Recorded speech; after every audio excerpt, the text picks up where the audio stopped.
You are now tuned in to the Addicted to Success.com podcast, where geniuses, entrepreneurs, and next-level game changers share their juicy little secrets on achieving massive success. This is the advice you wish you heard years ago. Be prepared and take note as we expose the realness and the raw of what it takes to be successful on AddictedToSuccess.com. Ladies and gentlemen, welcome to the Addicted to Success podcast. I'm your host, Joel Brown, and I'm here today with a friend that we've been connected for more than 6 years now. He had me on his podcast. This is such a trip. I'm like thinking back to what we were talking about back then, and just to see how much he has grown, how much he's excelled, how much of a leader he is, how much of a true sayer, supporter, and just a massive facilitator for transformation.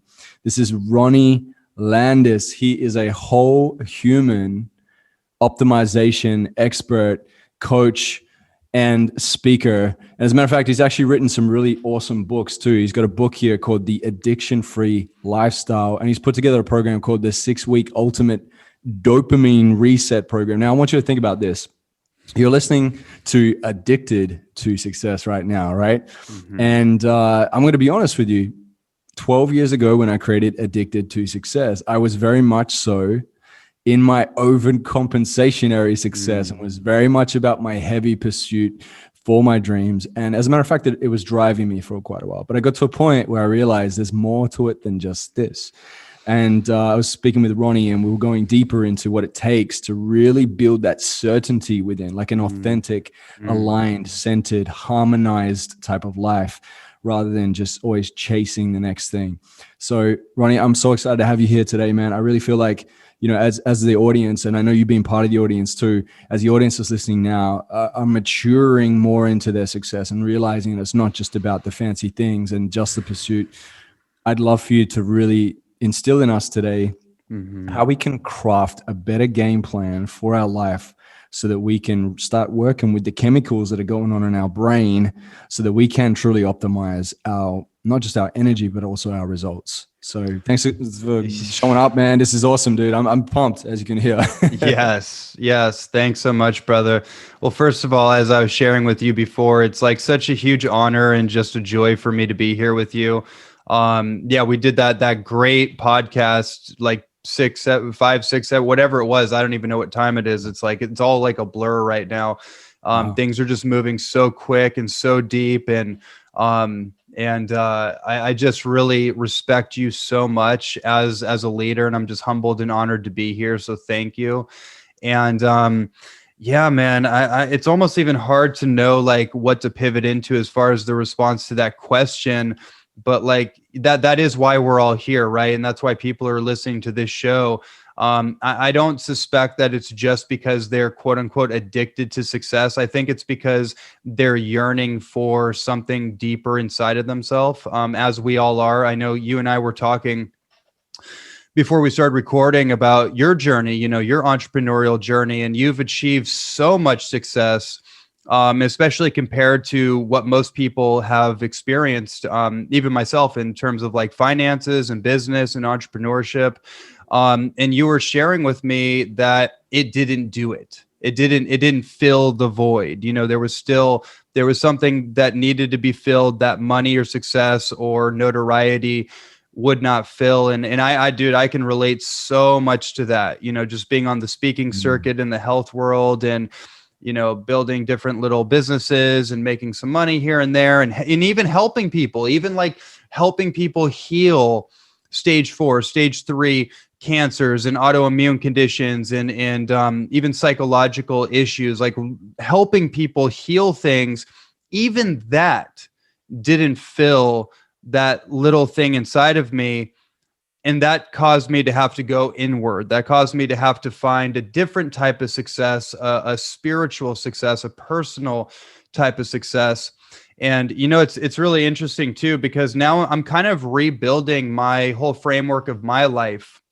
You know, I've gone through a recent transformational experience that uprooted all the the traumas, the childhood, the little boy stuff, the unresolved issues, or even the victim consciousness, the stories, all of it, and just been uprooting all that to find who am I really? And I can say that I have found that person, and that, man, that supersedes any external thing that I could use as a compensation. And so I'm rebuilding the foundation of my life. So whatever I build and create externally, it's not on shifting sand. And I think that's how I want to open this up, is like, as we're talking about success, I think the important question that we get to ask ourselves, what kind of success are we seeking? And financial success is part of our birthright, abundance, prosperity, like overriding the poverty programming and the scarcity software. That I don't think any of that has anything to do with God. I don't think it has anything to do with our own evolution and growth. We all deserve to be opulently abundant. And with that said, what are we going to do with it? How are we going to serve? How is it going to enrich other people's lives in the planet that we live on? So that's been my inquiry for me, building my foundation so it's solid, and whatever I create, it's on a solid foundation. So, as far as like, how do we create the framework? How do we create kind of a blueprint for our success in life? For me, it equates to 4 different things. I have a model that I work with in my coaching work. I come from the holistic health background. I was also a martial artist growing up since the age of 4 years old. And Bruce Lee was my surrogate role model, and kind of my first like masculine kind of role model. And I took on his philosophy, and it really affected me at a deep level. And so I have this philosophical background, I have this spiritual background, and I have this very physical background. And all that has gone into this model, which I just call the 4 quadrants of the human experience, or the 4 quadrants of holistic health, which is mental health, physical health, emotional health, and spiritual health. And these 4 areas have to work in unison with one another. We can't be too imbalanced in one or the other, because the body itself is not independent of those other things. Our emotional body, our mental body, our spiritual body, the etheric, or the etheric kind of force, the subtle energies, in other words, those subtle energies that we feel. And where do we feel it? We feel it in our body. So one of the first things I try to help people get to is kind of get out of here, get out of the intellectualizing and having ideas about ideas, and drop into the body, the somatic sensations of the body, and using breath work, cold showers or ice plunging, cleansing, detoxing the body, getting the right nutrition for the body. And that becomes the foundation. The foundation is always in the holy temple, right? The body. And once we get comfortable in the body, and we feel safe in our body to feel whatever is going on, then everything else starts to kind of work itself out from there. So so that, I'll pause on that. But as far as like where the foundation of success in life is, I always revert back to the body, because I find in our culture, we're so hyper intellectualized. People are ejecting out of the body, and they're stuck in their head and trying to solve their problems in their mind. But the mind only can track the past. It only has a reference point for what it has experienced. And it's usually trying to avoid the pain of the past, and ironically recreating situations, because only the heart, or the soul, however you want to think about I'll just say the heart, only the heart knows what's possible into the future. But a lot of people have a hard time dropping into their heart, dropping into their emotions, dropping into that reservoir of love inside of them, because maybe they've been hurt, wounded, stressed out, drinking too much coffee, too much stimulants, and that puts them right into their hyper intellectual state as a protection mechanism from feeling. So again, the foundation, I think, is really getting comfortable in the body, and then then you're able to navigate the path. Yeah, absolutely, man. Absolutely. I was hanging out with a bunch of my friends a couple of days back, and one of my friends, Ben, he was saying that he did a food psychology course, and he said that when we're kids, what are we told when we've got this plate in front of us at the dinner table and we haven't quite finished? What are we told? Finish your food and you'll be able to get dessert, right? So there's like the little trigger of, if I get this, here's the reward.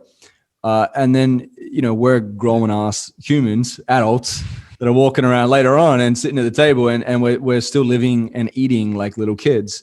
Now, it doesn't necessarily mean that we have to always finish our plate, but we often overconsume. Yes. And it's really because we're not checking in, right? We're running in old school programs, and often through lack or some sort of like a coercion that's in place, which is interesting because there's a lot of that going on right now too. Yes. With the whole COVID situation. But we're like, oh, we just got to follow orders rather than checking in and going, wait, how do I actually feel within myself? So a lot of people are disconnected from their body. So I love this, man. It sounds like you're alluding to this mindfulness as well, of like paying attention, energy in, energy out. Where's it going? Where's it coming from?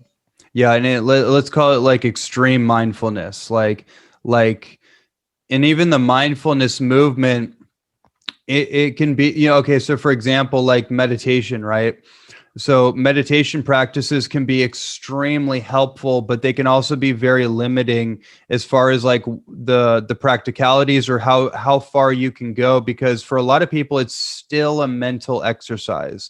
They're observing their thoughts. They're trying to get rid of their thoughts or whatever. And so the second level of that is dropping into the body. Like literally dropping the mind altogether. And so mindfulness just becomes like body awareness and all the sensations that are emerging in the body, the fear, the anxiety, the phobias, the doubts, the existential crises. These are all sensations that are manifesting themselves in the body itself. And that's also where the gold is found, I like that metaphor. I don't remember. It was like Carl Jung, I think, said like the cave that you least want to look in is where the treasure is found. So something like that, right? Oh, that's deep. Yeah. And I think that cave is accessible through the body. So anyways, I would say mindfulness, and the next level of it would be like body awareness. And the integration between the body and the mind. And once those two things are integrated, then what ends up happening is somebody starts to discover their wholeness. And so that's really what I'm interested in now. After 12 years of being in the holistic health and personal development world, I'm really interested in helping people to discover their wholeness. Not their fragmented, fractured self where they put on a hat over here. I'm an entrepreneur over here. I'm a coach over here. But in my relationship is just absolute crap, right? Or my health is absolute just chaos, right? Like it's finding out like who and what we really are, so that one thing translates over to another. So excellence in one part of our life translates over to another, and we're not compensating for like, we don't really feel all that great about ourselves, but I can compensate for that by becoming addicted to success, and I can make a lot of money and I can play that game, but secretly inside, I don't feel whole, healed, and complete. I feel a little bit empty. And as you know better than almost anybody, that game has an expiration date. And once you get to that expiration date, I mean, I've been there, and I'm just like, whoo, man, like that's a hard lesson. And isn't it funny? It often leads to spirituality, right? Because there is that aspect of us that's yearning. It's like our soul wants to make a forward progression in its journey. It doesn't want to be stuck. It doesn't want to revert. It wants to keep moving forward. And I think a lot of the time we have ties, right? And I think it's because we suppress so much. I remember and I know you do shadow work a lot too. I love coaching on shadow work. This is like such a big focus for transformation, you know, because everyone keeps talking about adding all the strategies on top and go for your goals. And this is like 1990s, 1980s self-development talk, right? Like we know as we go deeper that there's more that's lurking in the dungeons of the mind. And I heard this awesome quote, bro. I refer to it often with my students and clients, and I think you would actually appreciate this too. It's from Robert A. Johnson. He's a psychotherapist. He says, our shadow is comprised largely of elements of our nature, our repressed sexuality, fears, frailties, secret desires, and so on, that we have rejected for various reasons and as such have been effectively split off, forming a type of secondary personality that emerges under certain conditions like stress, anxiety, strong emotions, and anything involving sudden changes. And as you know, Carl Jung says, until you make the unconscious conscious, it will direct your life and you will call it fate. Yes. Right? So so much of like what's showing up in our life, we think we're so much in control of everything. 95% of our thoughts are the same as the day before. We only think 5% new thoughts, unless we're living with intention.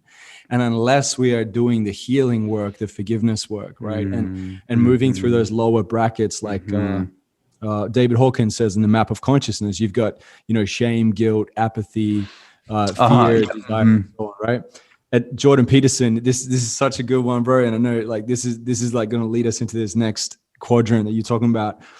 This is from Jordan Peterson, who I know you respect as well. Oh my gosh, yes. He says, if you have to fight a dragon, you should go to its lair before it comes to your village. Oh, dude, that's amazing. Yeah, solid, huh? Yeah, that's that right there, dude. That you know, you could go really deep into that thought. And it's interesting too, you know, like everything you mentioned, some of those quotes actually are in this book. Oh, nice. And those themes are on the same page then. Oh, 100%. But literally, yeah. And that quote that you just from Jordan Peterson, like that's a really deep insight into success and in any kind of success. You know, if you're trying to heal yourself of something, or you're trying to address a business issue or a relationship conflict, or a personal issue of some sort, you know, life is interesting, right? Because to that quote about Carl Jung, like the unconscious is always trying to make itself conscious. And so within that process, life will always present you things, situations, people, places, things to trigger that awakening. And so you can either voluntarily go into it, and I can guarantee no matter how scary it might be, it will be so much less chaotic or harsh to go into it voluntarily. It's almost like you get rewarded somehow by enacting the courage to face the dragon head on. But if you don't, and you feel it, and life is offering you opportunities like, hey, go to this retreat. Hey, this coach, you turn down the coach that you knew you should have, you know, you've been on coaching calls. I've been on coaching calls with people where they're like, oh my God, yes, this is the thing. I need this. And then you tell them about the program. They're like, oh, well, you know, I mean, maybe it's not the right time and I don't have the money. And I'm just like, dude, you're headed for a fall. And because I know I know what happens when you deny fate. And so life is going to humble me. It's done it many times. That's why I know the pattern so well. I realized if I voluntarily put myself through resistance and strengthen myself voluntarily, then life is going to actually be easier on me. But if I don't do that and I don't face the dragon head on, especially when I know there's a dragon there and I cower away from it, I can feel the storm is going to come. I know the storm is going to come, and it's not going to be good. Yeah, for sure, man, for sure. My goal is, it's not to do things perfect, because I just don't believe that that's, you know, possible in our frame. And I'm okay with that. I'm okay to be a 9 out of 10. If there's some room to move, let's go there. Right. 9 out of 10 is pretty good. That's pretty good, right? Yeah. That's the virtue. But my goal is to go for as many winning streaks more consistently, right? Like I know there's going to be some what we call taking an L, or we say making mistakes, but the L that I take is a lesson. I take it and I run with it so that I get more winning streaks, right? That's the goal. But we don't know until we go to those places that make us feel uncomfortable. You know, so many people that are running from, hiding from, avoiding, pretending not to know that thing is there, and one day it'll come out and bite you, right? But I like not to know. Yeah, exactly. Pretending not to know, right? It's hiding in the shadows. So I like this conversation because it shows that there's this cohesiveness between the body. So would you agree that the body is the unconscious is the body? Yes, I think that's perfectly stated. I think that's perfectly stated. Yeah. Sweet. So like it's sending signals. And a lot of time people say, oh, my intuition. It's like, yo, your unconscious was checking out for you. It was like, yo, check this out. I'm going to send this information to you. The fact that we have so many different points within our gut, right, that is able to send signals to our brain and alert us. It's insane, man. It's so insane. And God's created us in such an incredible way. He paid attention to every detail, right down to the molecules, man. It's insane. So you got the body, then you have the mind, right? And the other two you were mentioning was the emotional and the spirit. Yes. Are you rounding up the mental there? Are you good with that? I know we could talk all day. Yeah. I'm good with that. And I'll just say too, my perspective on the body is that the body is the repository feedback. It's like a feedback repository system of the mind. They're actually one and the same. Like a lot of people may not understand that. That's my perspective. They're actually not separate. They're one and the same. What's going on in the mind is a reflection of what's going on in the body. Maybe there's inflammation, there's an immune reaction, there's some sort of issue going on in the body, and that will tend to create an agitation in the mind. And we could go deep into that. I'll leave it at that. Dude, what's also that is one of the things I want to drop in on. Definitely finish this point here, but let's go back to that after. Okay. Yeah. And then just reverse it, like what's going on in the body is a reflection of what's going on in the mind. So if the mind is chaotic, if it's restless, just imagine like all the points of tension in the body, neck issues, shoulder issues, and then the metaphysical perspective. And that brings in the emotional and spiritual side too, which is like, every organ in the body, every organ, gland, and system in the body has an associated emotion. So like, for example, in Chinese medicine, they say the throat or the lungs hold grief. So if somebody has respiratory issues like lung cancer is the number one cancer diagnosed, it's a repressed grief, or smoking, just like smoking a lot. Like a lot of times where we do this kind of thing to suppress grief, like the emotion of grief. The heart is usually sadness. The liver is usually anger, and that's usually associated with our father issues, whether that's our father or maybe our father wound. So just making that point that the body itself is giving you a feedback of what's going on internally. And if you can learn to track the sensations of the body, then you can get to the deeper root causes. I love this, man. I love it. And I can relate that whole feeling of grief. I used to get chest infections all the time, man. But you know when it would show up? It was when I had alcohol, right? Once I did my healing around regret, because regret is the emotional state that's tied to grief, and your view of life is tragic. I generally, because I was achieving so much success, I thought like, oh, everything's all good. My view of life is not tragic; it's all good. But then when I would drink, like, and this would have to be quite a lot of drinks, that feeling would come in.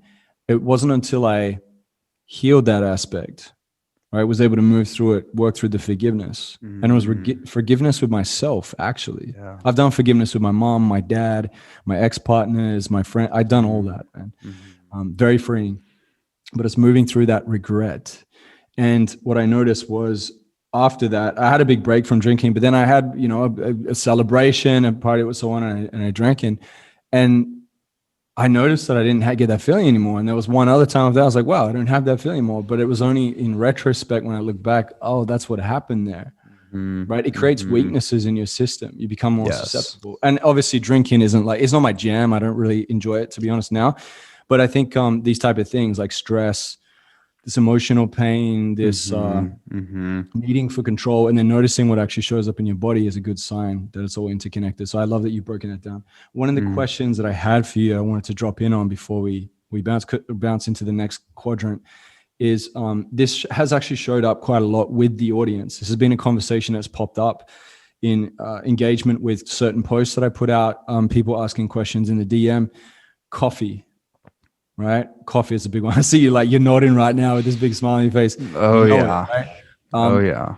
A little while back, I was noticing I started getting to this pattern of drinking. Like I'd have to have a coffee at least an hour before the gym, and it would give me a kick. And I was justifying it, going, well, it makes me feel just a little bit more boosted, and I have an even better workout when I have a coffee before I go to the gym. Now that's okay. But the fact that I was doing it 5 days a week started to wear on me on the back end. It's like taking out a loan, right? I had to pay it off at some point. But I was still keeping the same sleeping pattern going. So instead of getting that 1 hour extra sleep to pay the loan back, I wasn't. And I started to notice, man, it was interesting because at first it was a trigger of a little bit of anxiety. And I hadn't felt anxiety for a long time. I used to take pre-workout drinks when I was like big into all the gym stuff, like many years ago when I was younger.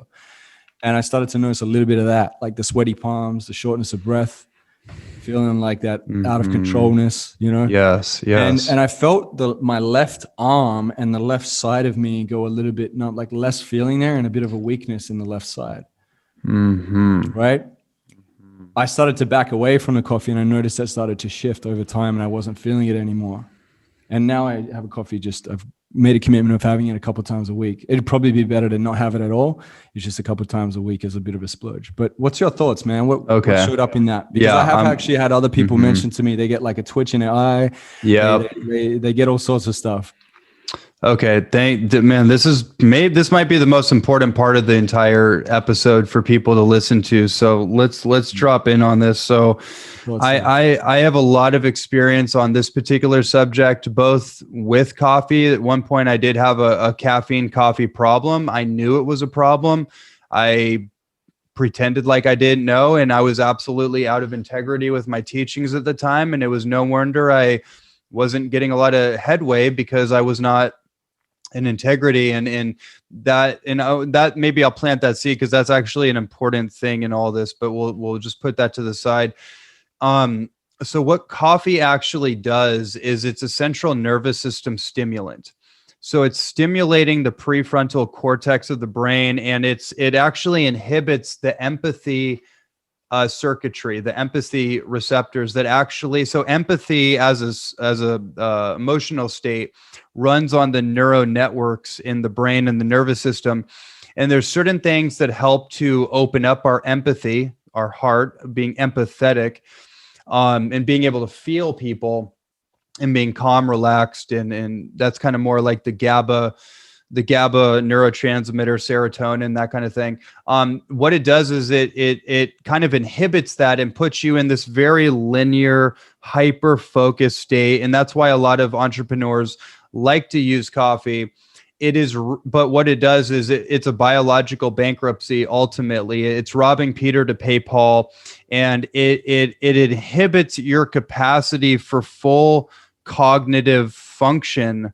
It inhibits it, and it basically keeps you at a particular limitation where you may feel that you're like at full capacity, but you're actually more like 50%. And it's gonna keep you there, and you need more of it to get the same effect that you got before.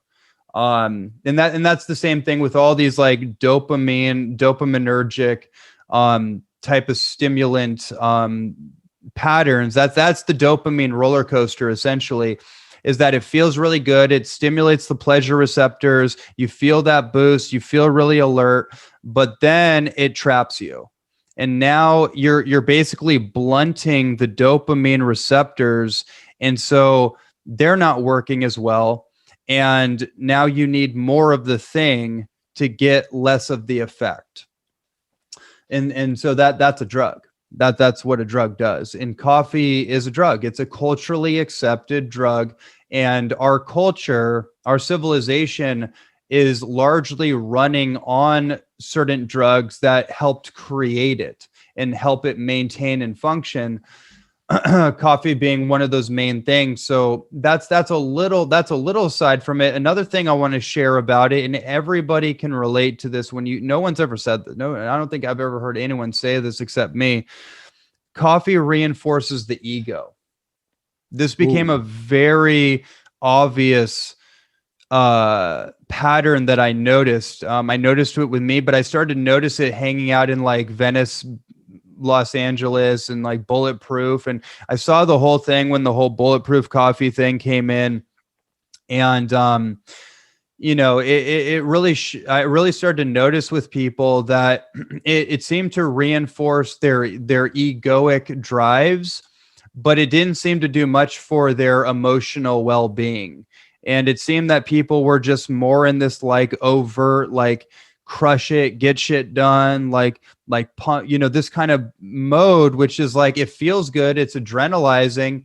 It stimulates cortisol, which is the stress response, the fight, flight, or freeze response. So for some people, they may freeze. It'll bring anxiety. Anxiety will come up when they have too much coffee or caffeine, right? We all know that.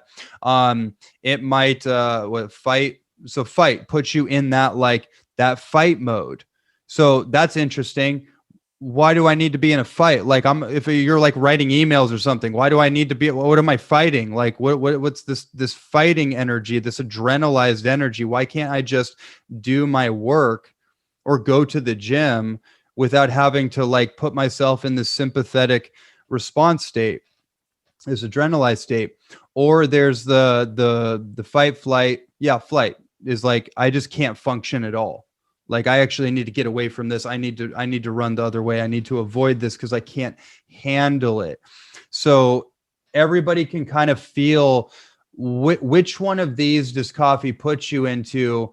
And I don't suspect that there's a fourth category. And the fourth category would just be like, everything's good. I feel good. I feel like balanced and happy and harmonious. And then that, by the way, I'm not saying like you may not experience that. I'm just saying that most experiences I've seen with heavy coffee use, not the once a day. If you're the type of person where you don't have a problem with it and you can have it not once a day, but once a week kind of thing.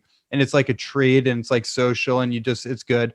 That's great. However, I've never seen that be the case. I've never seen anybody actually do that. I certainly wasn't that type of person. So, I mean, there's plenty more I could say, but those are kind of the main things that I want to drive across. And the last thing I'll say about it is that everybody knows. Everybody that I've heard from so many people, Joel, once I start talking about coffee, that's one of the topics that seems to get the most feedback from people that are like I've been secretly struggling with this coffee addiction. And I know that it's not a good thing, but like I keep going back to it. And it's like, okay, we have a drug problem. Basically, we have a subtle or not so subtle drug problem that we need to address. Yeah. Oh man, I love that you're speaking into this. So much of this resonates. Remember the map of consciousness with David Hawkins, right? There's a point, and he said in general, and this was written maybe like 5 or 10 years ago. It was a while back. He's passed away now, but he said that the world on scale, when it comes to the energetic frequency that's in us, is we typically operate around 209, which is around courage. It's not even right. Neutrality, right? We're not even in neutrality, willingness, acceptance, forgiveness, optimism, trust, love, understanding, reason. We're in this courage. Now, to this point, I do see a lot of entrepreneurs. I personally know entrepreneurs that make they're centillionaires or whatever you want to call them. They make hundreds of millions of dollars. And people are praising them and glorifying them and pedestaling them. Oh, they're so amazing. You've got to, like someone, for example, I know, Gary Vaynerchuk back in the day, he was very much an advocate for, keep running till your feet fall off and your freaking face melts, right? And even he pulled back from more of that conversation. It was great to see him go back into keeping fitter and paying attention to, his coffee and everything. And it just shows you can only do so much until you get to a point of burnout. But what it shows us is that when we stay in these states, needing courage, needing pride, needing anger, needing competition, scorn, like that, it becomes a space where all we start to know is force. In order for me to win, I must force to win. In the upper brackets, trust, optimism, forgiveness, understanding, reason, reverence, love, joy, peace. That's power. That's where God has created us to be. The enemy of our soul wants us to stay in force, in destruction, in stagnation, not creation. We can be a weapon of mass creation when we transcend this and overcome this. So I love that you've brought up and gone deeper into this conversation around coffee. It's so good we went there, because this third quadrant is emotion, and it shows like you could learn, you yourself could be sharing information about it, but if people are still addicted to the coffee, they're going to struggle. They're going to be enforced around their emotions and still not quite get it. So is there any other pieces to the emotion piece that you think would be important to mention before we move to our last quadrant? Absolutely. I mean, that's a deep well right there. But, just on this coffee topic, I'll just speak from my own personal experience. When I got off coffee, within like the third week, I had my third eye open up. And I'd had many different spiritual awakenings. So what that means is, so you in your brain, in the midpoint of your brain, you have your pineal gland, which is actually where DMT is secreted. And that's where melatonin is secreted, which is the chemical that helps you go into REM sleep and have visions, and DMT is secreted and all that kind of thing. It's known as the spirit molecule. That's what scientists call it, that study like psychedelics and stuff. I had multiple different, I've had emotional releases, because under the coffee sympathetic nervous system state where you're in this fight or flight, your emotions are not easily accessible. So the only sensations that really are accessible is fear, doubt, panic, anxiety, the things that get amplified through that stress state. But it doesn't allow for genuine healing to occur. So what ends up happening is, as you start to minimize or completely get off the nervous system stimulants, even brain supplements too can be a problem. I got completely off the nootropics, brain supplements, anything that would stimulate the circuitry of my brain, because I was like, I know this stuff. I wrote a book on it. I do the dopamine reset. The dopamine reset program, the protocol itself, is one of the most powerful things for rebalancing your brain chemistry. And once you do that, the body's it has a self-regulating pattern. Like, your body is designed to heal itself. Your brain is designed to heal itself. But if you keep jolting and keep pushing the voltage all the time, it's going to blow a fuse. You're going to have a burnout. So what I noticed is that my emotions became way more stable when I drank too much coffee or any of these supplements. I did too much of it and didn't have enough sleep and all that kind of thing. My emotions were just getting triggered and just unstable and just feeling like, whoa, am I becoming like a woman? Like, what the heck I'm not able to maintain my balance. And I realized not good for couples, right? Couples that are in a little bit of a challenge in their relationship would just be going at each other. Dude, I've been through it in relationships, and I look back at myself, and it's like, one level of it was you definitely made some mistakes, but then I look at my patterns, and I look at the coffee habit, and I look at these other types of patterns that weren't in integrity with what I really know and teach.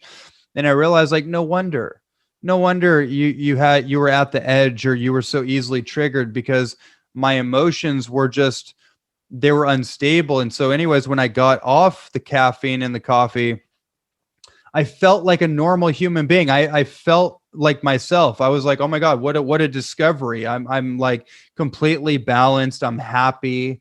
I genuinely just feel happy for no apparent reason. And that's obviously that more than anything is what I want for people. And Yeah. So I think that's a good way to conclude the whole coffee thing. Yeah, I love that, man. And obviously it ties into the third quadrant of the emotion. So you have physical, right? Which is the health, physical. You have the mental, and you have the emotion, and the last one is spiritual. Just with the emotion, is there anything that you strategically do, right? Like something tangible or a practice that just keeps your emotions in check? Yes. Okay. Great question. So the emotional thing is like it's the most like finicky area, I think, because it's the most undefined and the most kind of mysterious. So for example, like I just said, my emotional stability balanced out when my physical and mental health improved. My mental health improved. My brain chemistry improved when I got off the things that were throwing it out of balance. And that had to do with how I was dealing with my physical body. So like there's an overlap. So one thing leads to another, in other words. And Everything's touching everything, right? absolutely. And I find the emotions are more like they're like a byproduct of what's going on with the body. And then so you have the mind, the thoughts, the stories, the beliefs, what is going on with the mind, and that elicits an emotional response. Yeah. So if you actually take care of the physical and the mental, and you treat that as a like a unified system, the emotions will actually take care of themselves. Now you can go deeper into the emotions with like understanding trauma work, like childhood traumas, and going deep into that. And but again, even that is actually somatic work. It's body work. Like trauma lives in the body. It doesn't live in this like abstract ethereal realm that you can't like access or detect. It's very measurable. It's in your tissues, it's in your body. So addressing that through different modalities and just your lifestyle, living a healthier lifestyle, will help you in the emotional world.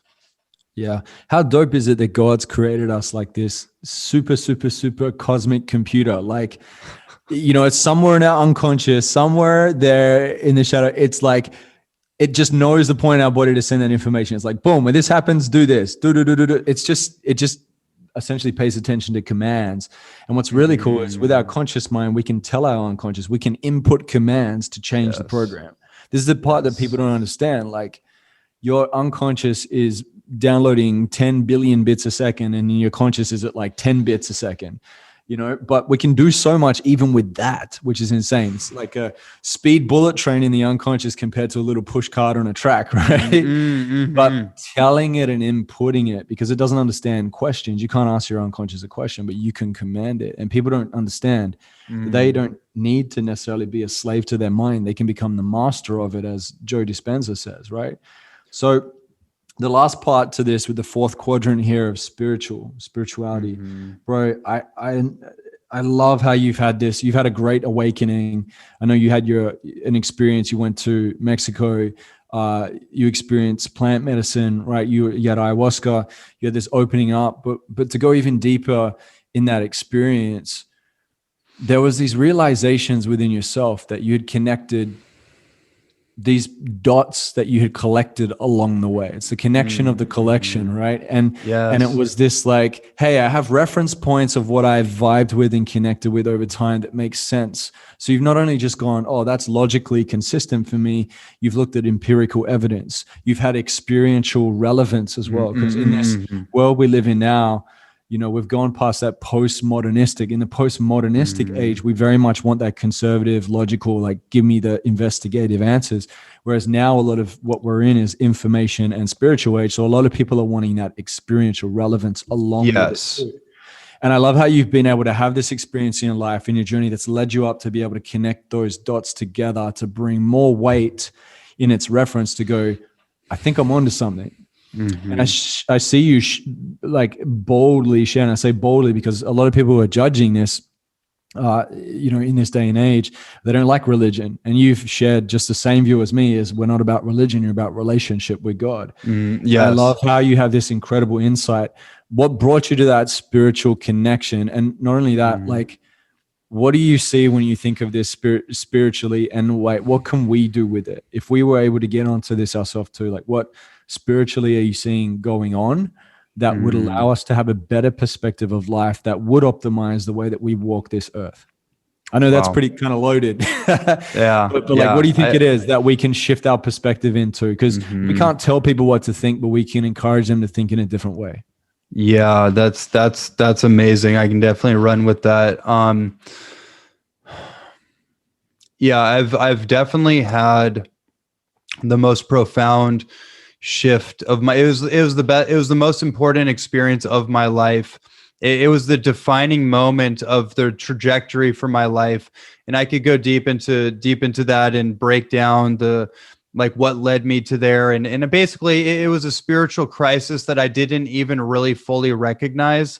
But it wasn't as if I was like spiritually bankrupt. It was just, my soul and my personal identity as Ronnie Landis and who I was were at a crossroads. And there was this like, this thing that could not, this dragon, there was basically this dragon that was like it could not be contained based on who I was at the time. I couldn't, who I was too small to hold this thing that was not going to resist emerging. So, you know, in synchronicity and things guided, and I was called into this experience. It was absolutely beautiful, perfect. And it took me, it literally healed things in me that I didn't even know needed to be healed. And it literally brought me to my knees to God. I felt the Father with me, over me, infusing his love into me, his heart into my heart. Tears of absolute humility that I knew this was God. There's no, like, it's just pouring out of me. I'm like, this is exactly what I've heard people talk about in genuine repentance stories. Like, I couldn't help myself. And it was the most beautiful thing. And also it smacked me with the ruler over and over and over and over, and humbled me and schooled me on my ego, just checked my ego left, right, and center. And I have to say, it was the most liberating thing in the world to actually have my ego checked. I was just like, thank you. Cause damn, that thing is just such a hindrance. But you know, just so, okay, the spiritual quadrant, as you were talking, I was just feeling into like, yeah, what that is. It's because it's so unique to each person. You could take it from like a theology perspective or a faith-based perspective, and everybody's going to have their own unique walk with that and how you choose to define it or what your relationship is to it. I think it comes down to, it's like a state of wellness, right? Like there's physical wellness and well-being of the body and mental health and emotional health. And all of those together are like, they're like a representation of how your spirit is doing. Because spiritual health is actually fundamental to everything else. It's fundamental to success, true success, sustainable success, in relationship success, which I think relationships actually are the hallmark of spirituality. I think there's kind of this meme in certain spiritual circles or monastic circles or even new age kind of wishy-washy teachings or whatever different like beliefs are out there around spirituality being this like isolation thing. Like it's me and myself, right? There's kind of a narcissistic tendency with a lot of the spiritual community where it's like, oh, it's just me and my process and my personal faith and whatever. But actually, to me, spirituality is most found in relationships. And that's what ayahuasca showed me in one of my processes, because I was asking, show me God. I was like, I was intent on meeting God. Like I want, like I'm up there, I'm literally projecting my consciousness into the heavens, and then it brings me down into my life and it starts showing me my relationships. It shows me my mother, my grandmother. And I was like, I was like, oh man, whoa, I totally was missing the whole point, because I'm looking for God out there. I'm trying to connect. And it showed me, it was like, the people in your life, your relationships, that's what's real. Like not this abstract idea of some spiritual concept or something out there. It was like, no, like the people in your life is actually where you're going to find God. And it echoed in my ear. It said, help people, just help people. And even funny, we're talking on your podcast, the Addicted to Success show with all these entrepreneurs, which started showing me the folly of online business marketing messaging. And like everything's transactional and every message is transactional. And it was just like, I was just like, whoa. And it was just like, just help people. Like forget about the money. Like for like that'll come. But just literally go out there and help people. And it just felt like that, like God speaking through, like, do my work through me, like however the phrase goes, like just be about service and helping people. And that is going to be where you're going to find this thing called spirituality. So like, there's a lot of ways I could say it, but that's really what wanted to come through in this message. Bro, resonates so much, man. Yeah, being the vessel, right? There's a quote from Oswald Chambers. He's one of my most favorite writers when it comes to faith. He says, if you are going to be used by God, he will take you through a number of experiences that are not meant for you personally at all. Ooh, check it out. Ooh. They are designed to make you useful in his hands and to enable you to understand what it takes takes place in the lives of others. That call, bro, is a massive responsibility. Like, let me repeat that again. If you're going to be used by God, he will take you through a number of experiences that are not meant for you personally at all. They are designed to make you useful in his hands and to enable you to understand what it takes, what takes place in the lives of others, right? Like, and this too, man, like there's a writer in Isaiah, whether you're Christian or religious or whatever, like both Ronnie and I have shared, we subscribe to relationship with, it's personal. Mm-hmm. It's a personal being. It's not a concept of God. So many different systems have this concept. It's just this concept that's so far away.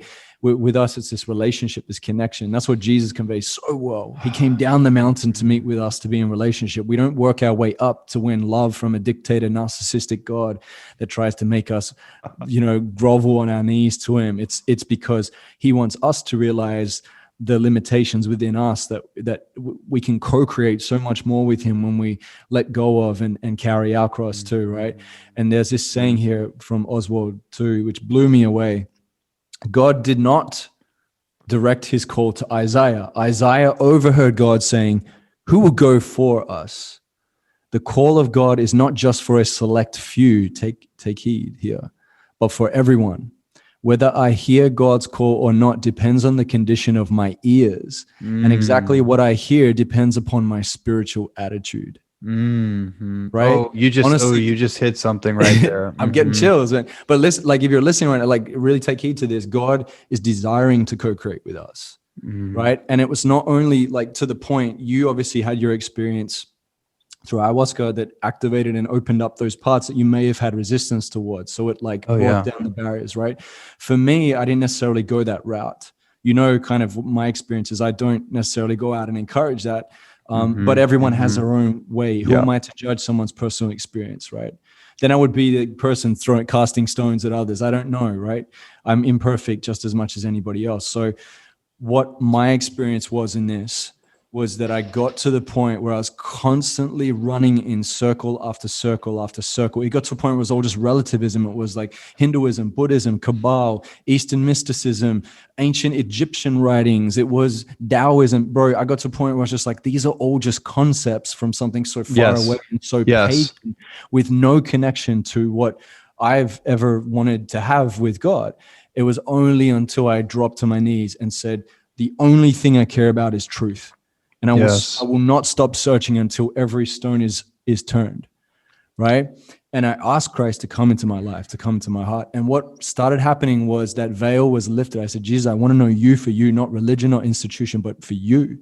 And what happened, bro, and everyone that's listening, this may be of interest to you, is it started to reveal a contrast in my life. I started noticing oh, that's actually not connected to God. Those practices I was in, those things I was in, it wasn't God was shaming me or judging me in it. It's that because I asked to be better and to co-create, that it started to reveal where I could start making changes. The scales fell from the eyes. Yeah, man, the veil was lifted, right? And just as much as that fabric was torn in reality from that moment, that sin, that violation of purpose had entered the world, I realized there is a way to come out of that too, that we can transcend the matrix of the fallen kingdom through the way. And so, and I know it's like, wow, okay, this is deep. This is where we wanted to take it, because that's how much it is so meaningful for you, that like so many of these materials are just that. They're literally like God has his original design, and it's laid out with beauty and magnificence. And as you know, the enemy of our soul has laid upon us these material and these societal structures and these agendas and this coercion and this destruction and this selfishness and this egocentric attitude towards building kingdom. It's like layering transparent sheet over after transparent sheet of all these things on top of the original design, that it turns into this cluster mess that we no longer can quite see the truth. So how can we possibly believe the truth if we're distracted by a lie? You can't believe the lie and the truth at the exact same time. Dude. So in that coming to God, man, I asked for the undoing. I asked, undo all this in me and just bring me truth on a dish, even if it hurts. You know, and so this is where, like, I see you too, bro, as I see it. And so many of my students that I've worked with that have got to the point where they realize, you can hear about, you've got to do all the forgiveness work and you've got to do your self-development, to the point where you realize the true forgiveness work is dropping to the knees of God Almighty, right? This omnipotent, omniscient, almighty God that loves you through truth, love, and liberty is the way he operates. And he has designed this world in the way for us to win, that we fall to that and say, I am ready to be in everything humbled before you, so that one day you exalt me. And those that are exalting themselves right now without that humility will eventually be debased, because we destroy ourselves in our own self-destruction. So yeah, dude, this is the most, bro, I've been waiting to get to this part, man. I know this part is so deep. And what's really cool, bro, is we can only really even just scratch the tip of the iceberg. That's right. What I do is spiritual transcendence goes beyond self-development. Dude, you just really touching me super deeply with that. And there's two things that really came to mind. Just kind of with the ayahuasca thing, for what comes up for me personally. And again, this is a personal thing. It's just like your relationship with God, with Christ, with whatever your particular path is and how you label it. It's a relationship. And so I have a particular relationship that's been developed with this medicine, and it's an earth medicine. And by virtue of that, who created the earth and all of its sentient beings and all of its plants and all of its creation. And what I wanted to say about that is that what came up for me was that, you know, we all have different ways of going to church, and we all have different ways to congregate with the Holy Spirit. And for me, and for, I would imagine for like the Shipibo people in the Amazon River Basin, or in the Brazil, or in Mesoamerica, who don't necessarily have the same kind of like religious foundation or whatever. In other words, there's many ways to the top of the mountain. There's many ways to God. And so for me, this was the most authentic, direct church experience. Like I that in this particular segment of my life, this is my church, because it takes me through the shadow. It confronted me with the devil. It confronted me with all of it.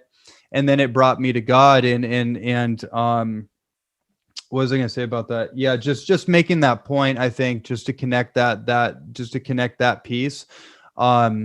And oh no, this is the most important part of that. The important part wasn't the experience itself. That's like an awakening, right? Like you can have an awakening happen in your life in many different ways, but that's not actually what's important, because you can obsess over the experience that's long past.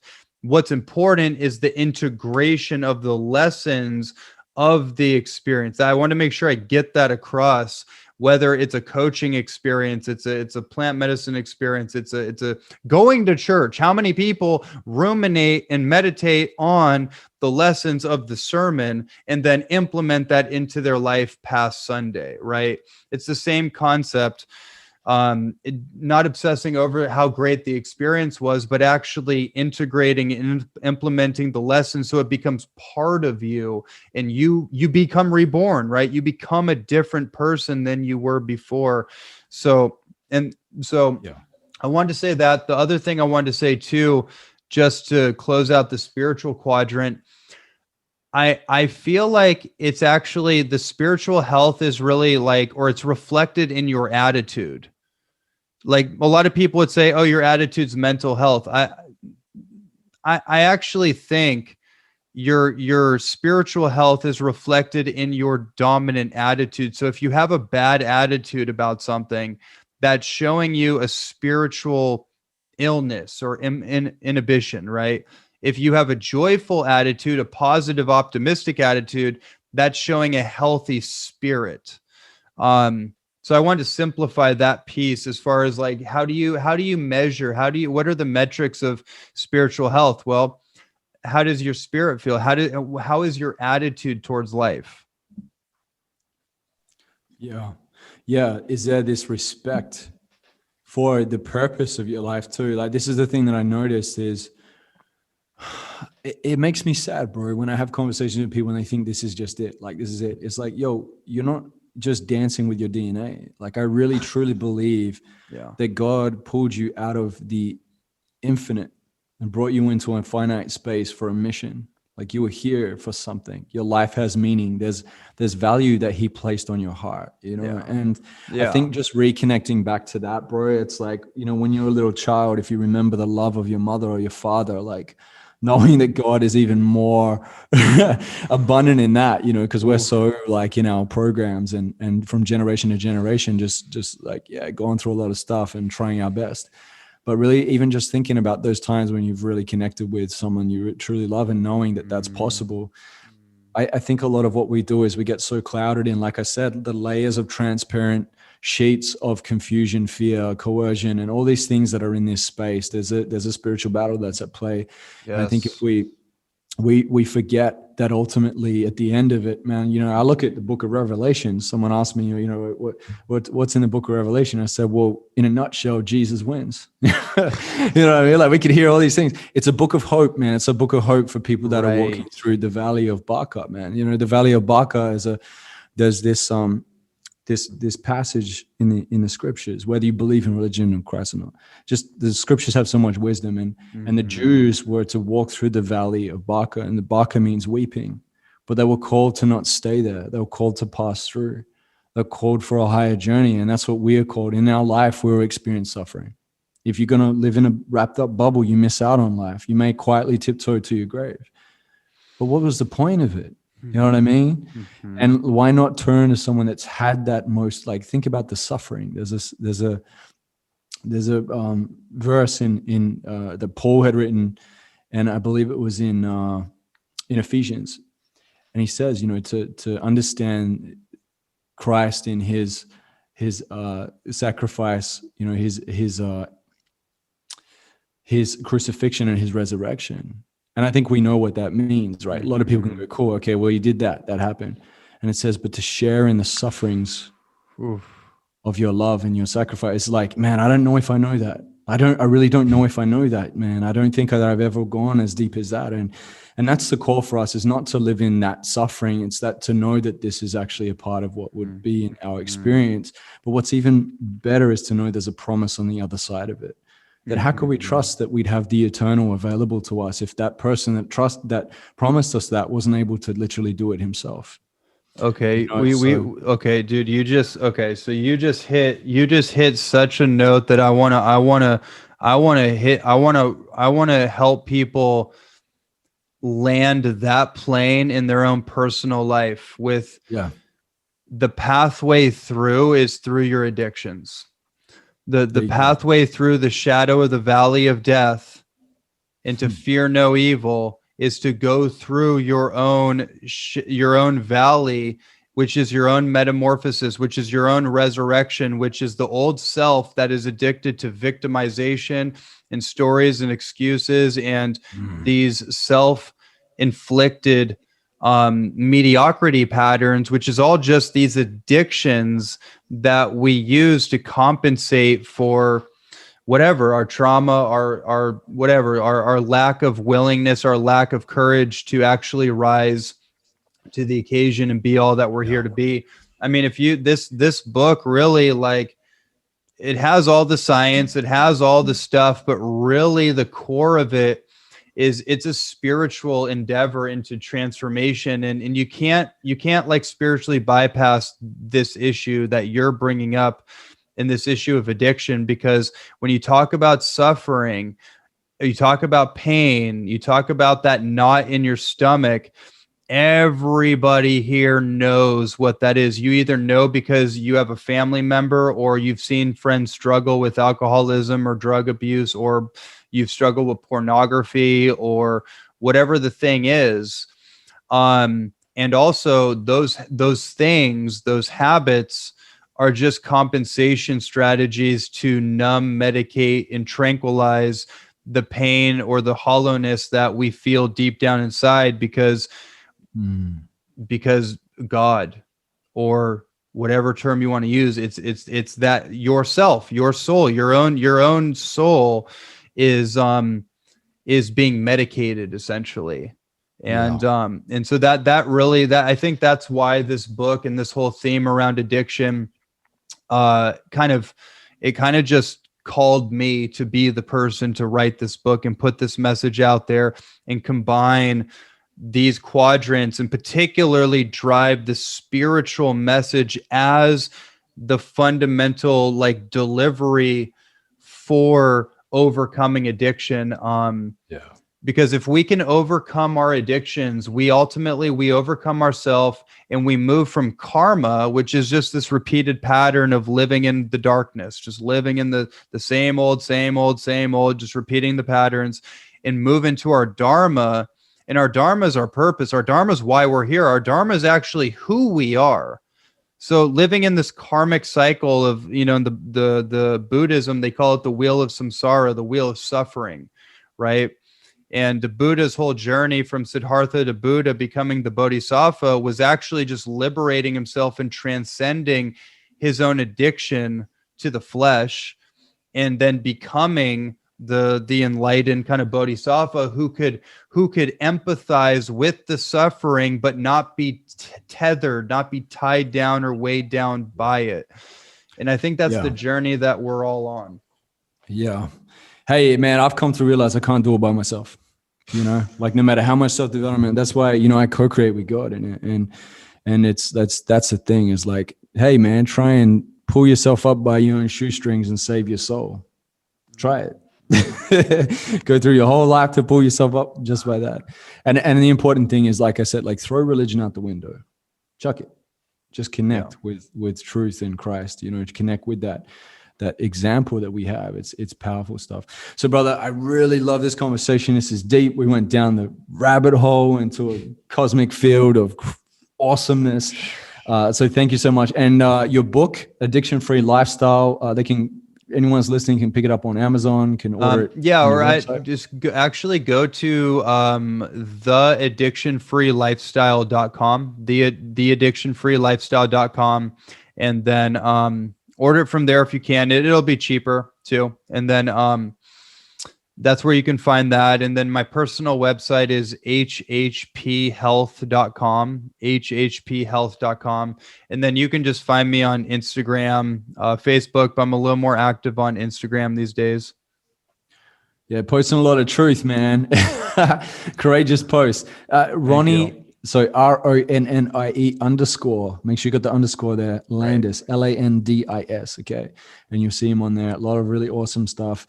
Thank you so much, Ronnie. This has been amazing. At the end of every episode, I'll ask this last question here. The question is, if you were to deliver your last 30-second speech to the world, what would that last 30 seconds sound like? Man, I was so unprepared for that question. I should have known it was coming. Best way to do it. Yes. Trust and believe. Okay.